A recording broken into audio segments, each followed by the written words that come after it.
Salut tout le monde, j'espère que tout le monde va bien. Aujourd'hui, on va parler de Chainlink et pourquoi je suis bullish, hyper bullish, méga bullish concernant ce projet pour le prochain bull run, en tout cas pour les 10 prochaines années concernant les oracles et surtout le projet de Sergei Nazarov. Mais juste avant de commencer la vidéo, rappelez-vous que je ne suis pas conseiller financier, qu'il est très important de faire vos recherches par vous-même concernant les crypto-monnaies. Il y a énormément de risques, énormément de scams, énormément de personnes assez malveillantes qui pourraient tout simplement vous arnaquer. Faites super attention à votre argent. Donc commençons par le marché crypto qui est assez calme. Donc vous savez très bien que le mois de septembre s'annonce assez compliqué. On peut voir le Bitcoin actuellement à 25 596 $. Vous savez très bien qu'actuellement les ETF sont repoussés, mais rien de méchant. Pour ma part, je suis très confiant concernant l'ETF Bitcoin et surtout l'ETF Bitcoin demandé par BlackRock. La Link a fait sa demande et je pense que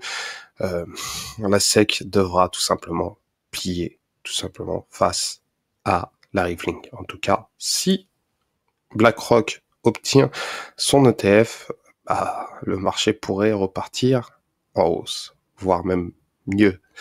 En tout cas, ça va à voir. Ethereum, l'une des meilleures blockchains actuelles, pour ma part, qui fait partie de mon portfolio, actuellement à 1624 $. On peut le voir actuellement avec une market cap de 195 milliards de dollars. Il s'échange actuellement avec un volume de transactions à 3,55. Ethereum, pour ma part, ça reste la blockchain la plus utilisée et qui promet à l'avenir. En tout cas, ça va être long. Le processus va être long.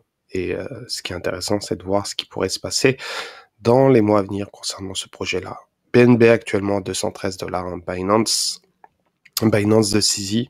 Vous savez très bien que c'est assez compliqué actuellement avec CZ, mais ça va être intéressant de suivre surtout le procès qui va arriver concernant FTX et les révélations de SBF concernant les situations qu'il y a eu lors du crash, lors de la fraude surtout, de FTX.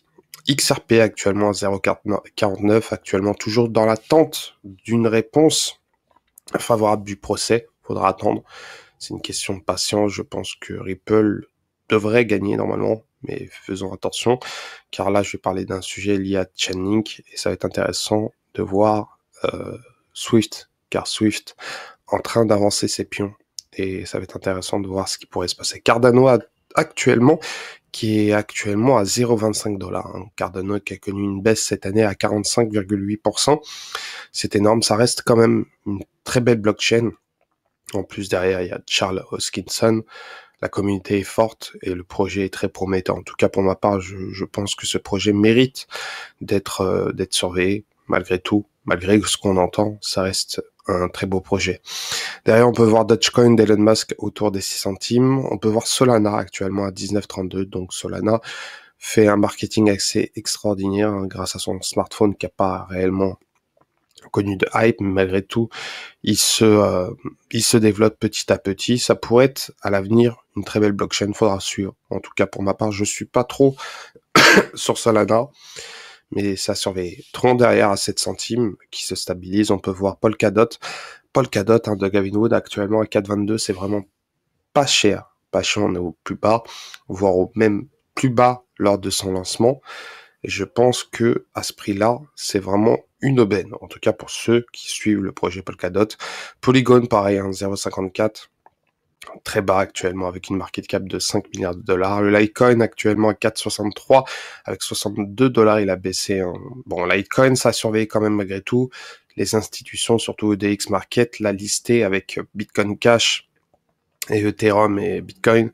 Donc, c'est un projet à surveiller. Malgré tout, les institutions ont adopté ces 4 cryptos. Donc, derrière, on peut voir Shiba Inu actuellement à 0,5 x 0,76. Bon, Shiba Inu, vous savez très bien qu'actuellement, c'est assez compliqué avec l'arrivée surtout l'arrivée de Shiba Inu qui n'a pas su réellement hyper. Mais je suis très confiant concernant Shiba Inu. Beaucoup pensent que ce projet est mort. Mais au prochain bull run, il pourrait surprendre. En tout cas, si Ethereum décolle, Shiba Inu pourrait décoller littéralement. Bitcoin Cash actuellement à 192 $. Donc Bitcoin Cash, le peer-to-peer cash électronique que j'aime énormément. Bitcoin Cash est vraiment utile pour du cash, sincèrement. C'est beaucoup le sous-estiment. Pour ma part, il y a Bitcoin qui est considéré comme une valeur en or, mais Bitcoin Cash, c'est vraiment pas mal en cash pour l'utiliser. C'est parfait. Derrière, on peut voir Avalanche actuellement à 9,87 et bien sûr, on peut voir Chainlink à la 20e place à 6,16 centimes de dollars avec une progression cette semaine de 3,6%. Maintenant, parlons un peu de Chainlink de Sergei Nazarov. Ce qui est intéressant concernant Swift et Chainlink, c'est l'annonce qu'il y a eu concernant cet article-là. Pour ma part, c'est un article qui prouve que Chainlink est bullish, très bullish même.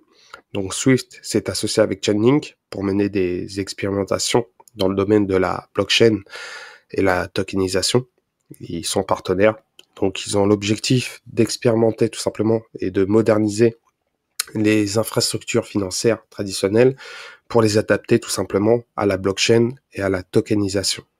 Et voir Swift qui est en train de faire ça, c'est vraiment important. Donc Swift actuellement est en train d'estimer que son infrastructure peut tout simplement faciliter le transfert transparent de tokens sur différentes blockchains publiques et privées. Et bien sûr, cette avancée va permettre d'éliminer les obstacles qui freinent tout simplement la croissance des marchés d'actifs tokenisés à l'échelle mondiale.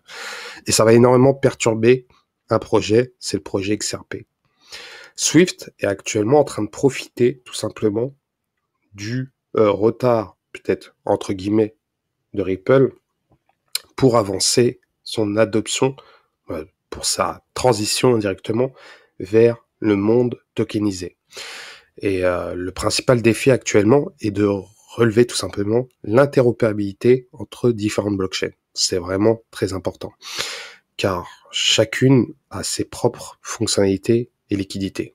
Et pour résoudre tout simplement ce problème, Swift s'est associé avec Chainlink et de nombreuses institutions financières de premier plan. Il y a énormément de banques qui se sont associées. Il y a énormément de banques assez connues, hein, BNP Paribas, BNY Mellon, Citi, Clearstream, Euroclear, Lloyds Banks ou Six Digital Exchange. Donc il y a énormément de banques qui se sont associées et bien sûr, il y a Chainlink qui joue un rôle très important dans son projet d'Oracle qui permettra tout simplement de ramener le monde réel au smart contract. En tout cas, sans les oracles, les smart contracts, ça va être assez compliqué pour tout simplement adopter tout simplement le monde réel. Donc, comme je vous ai dit, Chainlink a un rôle super important et Swift a choisi Chainlink. Chainlink est représenté par Sergei Nazarov, une personne qui est très connue dans le domaine de la blockchain et surtout dans les smart contracts. Sergei Nazarov, j'aime bien en parler car ça fait un moment qu'il est dans ce domaine-là. Bon, il estime qu'il est là depuis 2011, 2012, 2013, mais je pense qu'il était là bien avant, car un dénommé Sergei Nazarov avait acheté le nom de domaine smartcontract.com en 2008, 5 jours avant la publication de la white paper de Satoshi Nakamoto. Donc, il y a énormément de similitudes avec Satoshi. Énormément de personnes estiment que Sergei Nazarov serait Satoshi ou voire dans l'équipe de Satoshi. Non, c'était la petite parenthèse concernant Sergei Nazarov.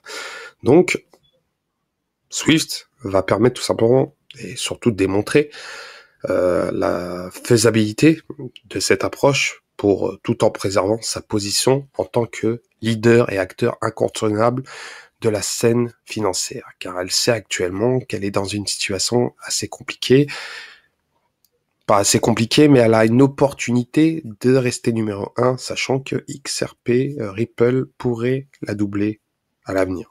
Donc ça va être intéressant de voir ce qui pourrait se passer concernant Swift et bien sûr Chainlink. Donc actuellement Swift et Chainlink, ils ont réussi à fournir un point d'accès unique avec des multiples réseaux, tout simplement en réduisant les défis opérationnels, les coûts pour les institutions financières qui souhaitent développer des actifs tokenisés. Bien sûr, l'interopérabilité entre les blockchains est cruciale pour éviter une fragmentation excessive des systèmes. Donc ça va être le souci actuel pour régler le problème que Chainlink et Swift devront régler, surtout Chainlink, dont les travaux sont actuellement en cours, hein, donc rien n'est fait, mais c'est en train de se faire pour identifier les cas d'utilisation concrète, tout simplement pour tokeniser les actifs sur le court terme et mettre un accent sur une négociation secondaire d'actifs non cotés et bien sûr sur le marché privé pour les institutions financières. Donc voilà ce qui se passe actuellement concernant Chainlink et tout simplement Swift. Et pour ma part, je suis vraiment bullish, car Sergei Nazarov et Chainlink sont là depuis un moment, et ce projet-là sera l'un des projets les plus importants pour les blockchains et pour les smart contracts, car les oracles ont un rôle très important. Chainlink représente indirectement ce projet, ce défi pour tout simplement la tokenisation.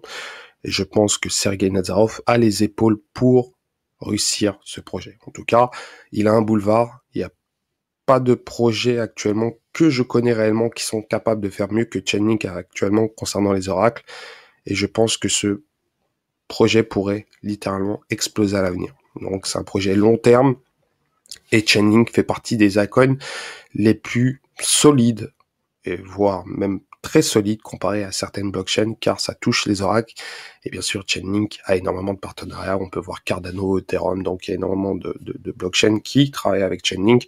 J'en ai cité que 2, mais il y en a plein d'autres. Donc Chainlink a énormément de partenaires et donc elle a un rôle très important. Pour ma part, c'est le projet à avoir pour le prochain bull run et même pour les 10 prochaines années. Donc voilà concernant cette vidéo, j'espère qu'elle vous a plu. Donc n'hésitez pas à commenter, liker, bien sûr à déclencher la petite cloche de notification et je vous dis à la prochaine.